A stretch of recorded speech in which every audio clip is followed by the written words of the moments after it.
ప్రభుత్వం కొలుతీరబోతోంది, కానీ ఇంకా ఊహాగానాలు అయితే ఆగడం లేదు. ఈ ప్రభుత్వం ఉంటుందా? మమతా బెనర్జీ అంటుంది ఈ ప్రభుత్వం ఇంప్లోడ్ అవుతుంది, అంతర్గతంగానే కూలిపోతుంది, విస్ఫోటనం జరుగుతుంది, ఇవాళ కాకపోతే అప్రాప్రియేట్ టైంలో మేము చూసుకుంటామని ఇండియా కూటమి నేతలు అంటున్నారు. చాలా స్పెక్యులేషన్లు జరుగుతున్నాయి. కానీ మోడీ ప్రభుత్వానికి నిజంగా ప్రమాదం ఉందా? ప్రశాంత్ కిషోర్ ఏం చెప్తున్నాడు? ఎందుకంటే స్టిల్ ప్రశాంత్ కిషోర్ అంచనా తప్పు కావచ్చు. ఆయన ఇచ్చిన నెంబరు 303, అంతకన్నా ఎక్కువ 10-20 వస్తాయి అన్నాడు, తప్పచ్చు. దట్ డజంట్ మీన్ ఒక్కసారి అంచనా తప్పినంత మాత్రాన, ఒకసారి నెంబర్ తప్పు చెప్పినంత మాత్రాన ప్రశాంత్ కిషోర్కు రాజకీయాలపైన ఉన్న అవగాహన మాత్రం మనకు కాదలేము. ఎందుకంటే still an authoritative analyst on elections, on politics. So ఆయన ఫోర్కాస్ట్ చేస్తున్నది ఏంటంటే ఇప్పటికిప్పుడు చంద్రబాబు నాయుడు, నితీష్ కుమార్లు ఎన్డీఏ నుంచి వెళ్ళిపోతారు, దానివల్ల ఇండియా కూటమికి అధికారం వస్తుంది, ఎన్డీఏకు ప్రమాదం అనేది జరగదు. ఎందుకు జరగదు అంటే, ఒకటి చంద్రబాబు నాయుడు, నితీష్ కుమార్లు పోయే మూల్లో లేరు. దానికన్నా ముఖ్యమైందంటే వాళ్ళు పోయినా ఎన్డీఏ ప్రభుత్వం పడిపోదు. ఎందుకంటే ఇప్పటికీ కూడా టీడీపీ, జేడీయూ కలిపిన 28 సీట్లే. ఆ 28 సీట్లు తగ్గినా మరో 7 సీట్లు, 10 సీట్లు ఇతరుల ద్వారా ఎక్కడన్నా మేనేజ్ చేసుకొని ఇండియా కూటమే ఉంటుంది.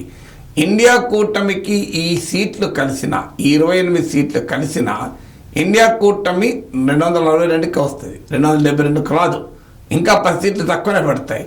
అందువల్ల ఈవెన్ టీడీపీ, జేడీయూ వెళ్ళే మూల్లో లేదు. వెళ్ళినా కూడా ఇండియా కూటమి స్టేబుల్గా అధికారం చేపట్టేటువంటి అవకాశం లేదు. ఇది మొదటి కారణం. రెండవది, సంకీర్ణ రాజకీయాలు అలవాటు లేని మోడీ ఏకపక్షంగా వ్యవహరిస్తాడు. ఆయన సరిగా నడపడు కోalitionని. కానీ అది నిజమే, మోడీ స్వభావరీత్యా ఏకపక్షంగా వ్యవహరిస్తాడు, చాలా వన్ సైడ్ యూనిలేటరల్గా ఉంటాడు. అందుకే మోడీ గ్యారంటీ అన్నాడు.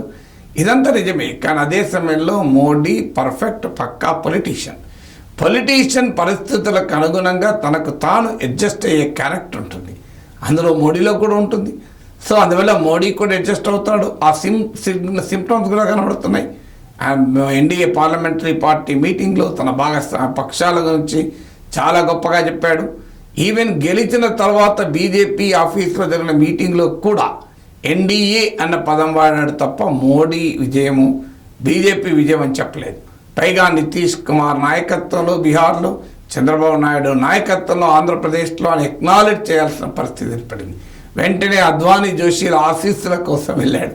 సో ఆల్రెడీ మోడీ సిగ్నల్స్ ఇస్తున్నాడు క్లియర్గా. అంటే గతంలో నేను వ్యవహరించిన రీతిలో ఉండనప్పుడు అలా ఏకపక్షంగా ఉండను అని కూడా ఇస్తున్నాడు. మూడవది, ఇక మోడీ ఏమీ చేయలేడు, మెజార్టీ లేదు కనుక. అది నిజం కాదు. పివి నరసింహారావు కూడా మెజార్టీ లేదు. సో 232 సీట్సే వచ్చాయి. తర్వాత మళ్ళీ 8 సీట్లు ఏమో కలిసే 240 వచ్చాయి. కానీ పివి నరసింహారావు కూడా మెజార్టీ లేకుండా 5 ఏళ్ళు పాలించాడు.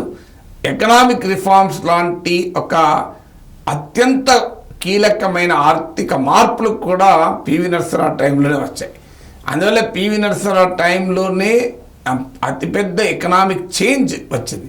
అందువల్ల మోడీ ప్రభుత్వం ఇక కంప్లీట్ చేతులు కట్టివేయబడ్డాయి, ఏ పని చేయలేదు అనుకోవడం కూడా కరెక్ట్ కాదు. మరి ఏంటి మోడీ ప్రభుత్వానికి ప్రమాదము? మోడీ ప్రభుత్వానికి ప్రమాదం ఎప్పుడు వస్తుంది అంటే, ప్రశాంత్ కిషోర్ కూడా అంగీకరిస్తున్నాడు, నేను కూడా చాలాసార్లు చెప్పాను. ఇప్పుడు నెక్స్ట్ రౌండ్ ఆఫ్ అసెంబ్లీ ఎలక్షన్స్లో కీలకం. ఈసారి మోడీ దెబ్బతిన్నాడు, కరెక్టే. దెబ్బతిన్నడం వల్ల మోడీ పని అయిపోయిందని ఎవరు అనుకోవడం లేదు. బీజేపీలో అనుకోవడం లేదు, మిత్రపక్షాలకు కూడా అనుకోవడం లేదు. ఇప్పటి వరకు మోడీ ఇక అజేయుడు, మోడీని ఎవరు ముట్టుకోలేరు, మోడీని రాష్ట్రాల అసెంబ్లీ ఎన్నికల్లో ఓడించవచ్చు కానీ పార్లమెంట్ ఎన్నికల్లో మోడీని ఓడించలేరు అని అనుకున్న వారికి ఒక నమ్మకం కలిగింది. అది కాదు, పార్లమెంట్ ఎన్నికల్లో కూడా మోడీ ఓడించవచ్చు, మోడీని ఓడించడం పెద్ద కష్టమేమి కాదు అన్న నమ్మకం ఆయన ప్రత్యర్థుల్లో కలిగింది. కానీ అదే సమయంలో వితిన్ ద పార్టీలో మోడీ వ్యతిరేకులకు కానీ లేదా మోడీ మిత్రపక్షాలకు కానీ ఇంకా విశ్వాసం పోదు. ఇక నెక్స్ట్ రౌండ్ ఆఫ్ ఎలక్షన్స్లో కూడా they need one more confirmation. ఇప్పుడు మన జీమెయిల్కు డబుల్ వెరిఫికేషన్ ఉంటుంది చూడండి. సో ఆ డబుల్ వెరిఫికేషన్ లాగా డబుల్ కన్ఫర్మేషన్ కొరకు రాజకీయ నాయకులు చూస్తారు. They simply wait for it. So ఇంకొకసారి చూద్దాం, ఏదో ఒక ఎన్నిక ఓడిపోవచ్చు. ఎందుకంటే అటు పక్కన ఇండియా కూటమి కొంత ఇంప్రూవ్ కావచ్చు, కానీ స్టిల్ కాంగ్రెస్కు 100 సీట్లే దగ్గరే ఉంది. అందువల్ల ఇప్పటికిప్పుడు ఆల్టర్నేటివ్ చాలా పవర్ఫుల్గా లేరు. సో ఆల్టర్నేటివ్ అసలు ఉండదు అనుకున్నది ఆల్టర్నేటివ్ పాసిబుల్ అనే అభిప్రాయానికి వచ్చారు. దెర్ ఈజ్ నో ఆల్టర్నేటివ్ అనేది ఇప్పుడు కాదు, ఇప్పుడు టీనా ఫ్యాక్టర్ కాదు, there is not at full alternative అనాలి. ఇప్పుడు ఇంకా పూర్తి స్థాయిలో ప్రత్యామ్నాయం రూపుదిద్దుకోలేదు. నిన్నటిదాకా ప్రత్యామ్నాయం లేదు అన్నా.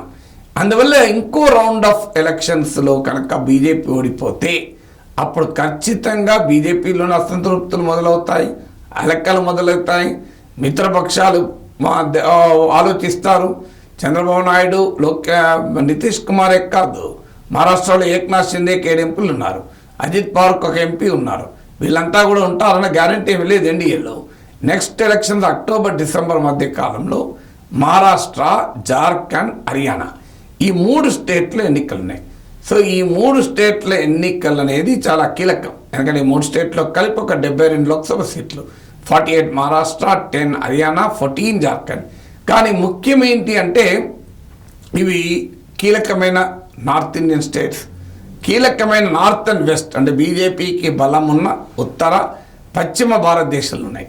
ఈ 3 రాష్ట్రాల్లో కూడా ఇటీవల లోక్సభ ఎన్నికల్లో బీజేపీ దెబ్బతిన్నది.